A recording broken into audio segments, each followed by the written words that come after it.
Segunda carta a los Tesalonicenses, capítulo 2. San Pablo advierte que el misterio de la iniquidad ya actúa, incluso mientras escribe esas líneas, no en un futuro lejano, sino en su propio presente.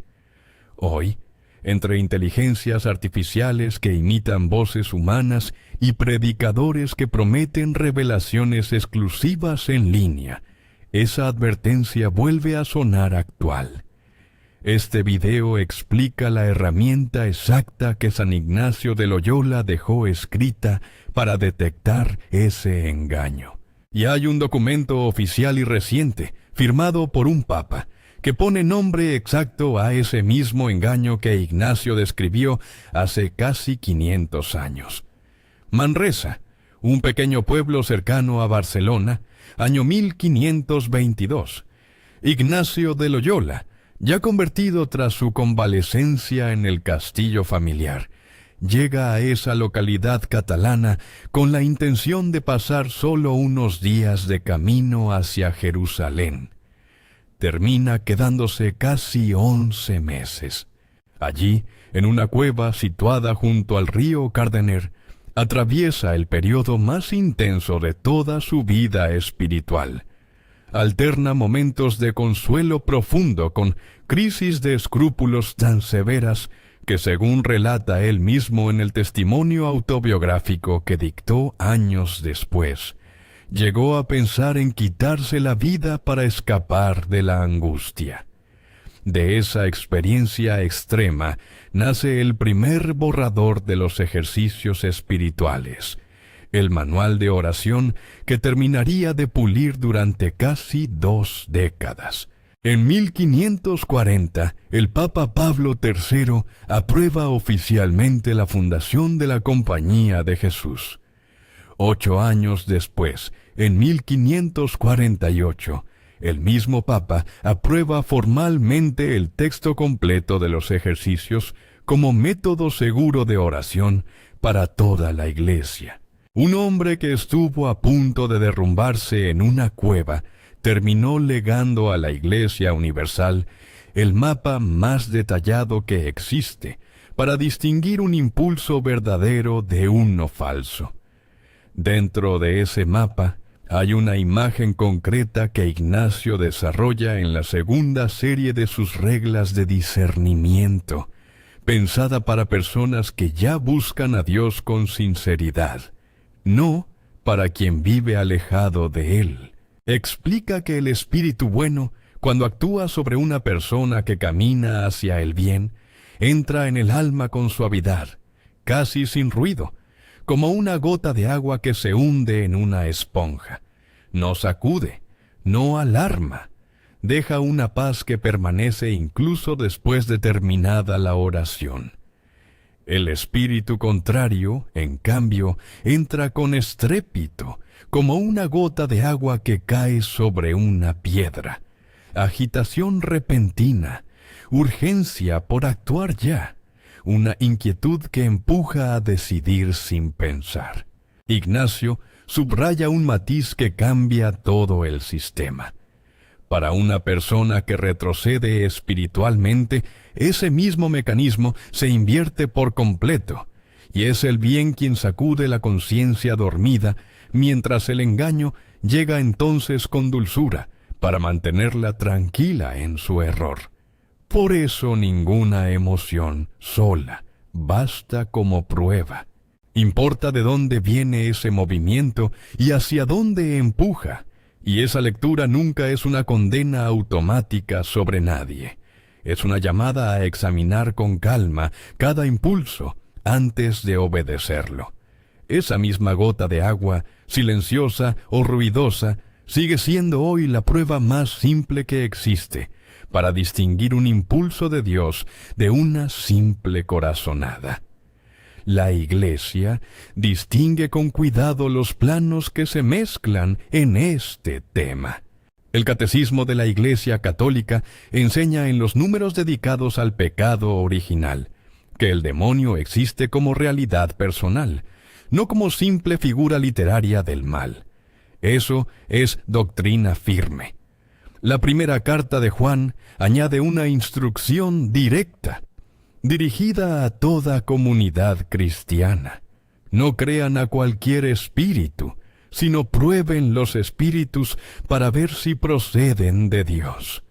Siglos después, otro místico español, San Juan de la Cruz, doctor de la Iglesia, describió en sus propios escritos cómo un alma puede confundir un gusto sensible pasajero con una auténtica gracia, y advirtió que el crecimiento espiritual real casi nunca coincide con la emoción más intensa del momento. Que esas reglas de discernimiento sean un método probado y aprobado por la Iglesia es un hecho documentado. Que un impulso concreto, sentido por una persona concreta, en una circunstancia concreta, provenga de Dios o de otro origen, sigue siendo siempre materia de discernimiento personal, nunca un veredicto automático ni una etiqueta que alguien pueda aplicar desde fuera. El Evangelio según Mateo pone en boca del propio Jesús una advertencia que encaja con inquietante precisión en el escenario actual.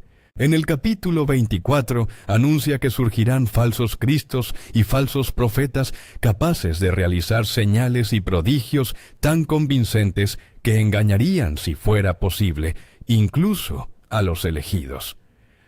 Durante siglos esa frase se leyó como advertencia general. Hoy adquiere un filo distinto.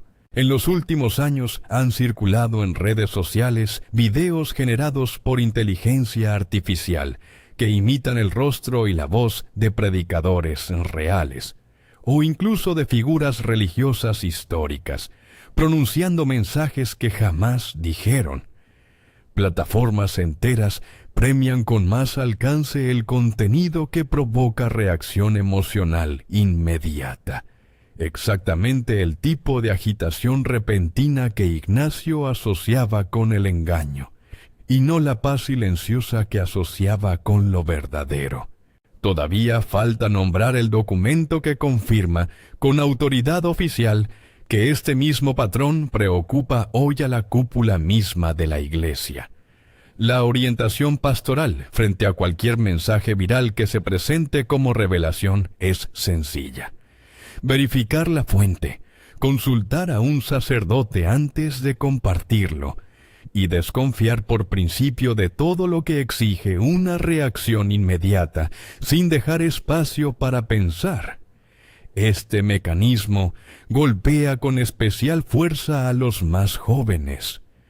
Adolescentes y adultos jóvenes pasan horas consumiendo contenido espiritual breve, diseñado para producir una descarga emocional instantánea, muy parecida a la euforia que el propio Ignacio sintió de joven leyendo novelas de caballería antes de su conversión, un placer intenso que se apaga apenas termina el video.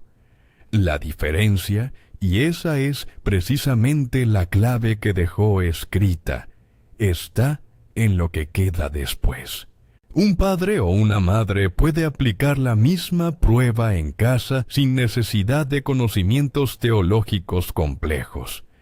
Preguntar a un hijo, después de horas frente a una pantalla o de escuchar a cierto predicador en línea, si siente paz duradera o solo ansiedad por seguir consumiendo más contenido igual.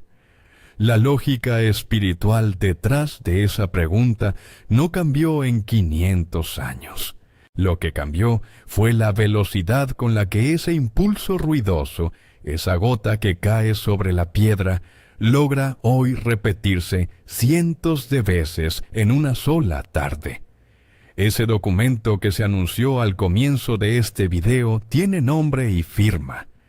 En 2018, el Papa Francisco publicó la exhortación apostólica Gaudete et Exsultate, dedicada enteramente a la llamada universal a la santidad. Dentro de ese texto, en uno de sus capítulos centrales, el propio Papa identifica dos formas actuales de engaño espiritual, a las que llama por su nombre teológico clásico, el gnosticismo, que reduce la fe a una especie de conocimiento superior reservado a unos pocos elegidos, y el pelagianismo, que convierte la vida espiritual en un logro personal medible, sin necesidad real de conversión ni de gracia. Según describe el documento, ambos errores comparten un mismo síntoma con el que Ignacio ya había topado siglos antes en su propia cueva de Manresa. Producen una seguridad artificial, una sensación de superioridad que se siente como paz, pero que ninguna prueba sostenida en el tiempo confirma. El Papa Francisco no habla de teoría abstracta. Habla de comunidades reales, de predicadores reales, de fieles reales atrapados en la misma ilusión que la segunda carta a los tesalonicenses ya describía como misterio de iniquidad en marcha. Casi 500 años separan la cueva de Manresa del documento firmado en Roma. La advertencia, sorprendentemente, es la misma. El engaño de los últimos tiempos no llega siempre con cuernos ni con fuego. Llega, casi siempre, disfrazado de paz fácil, de certeza inmediata, de conocimiento exclusivo. Ignacio de Loyola dejó la herramienta exacta para desenmascararlo antes de que se instale. Solo falta usarla. ¿Tú crees que el mayor riesgo espiritual de hoy está en el mal declarado abiertamente o en el engaño que se presenta como paz y conocimiento superior? Te leo en los comentarios.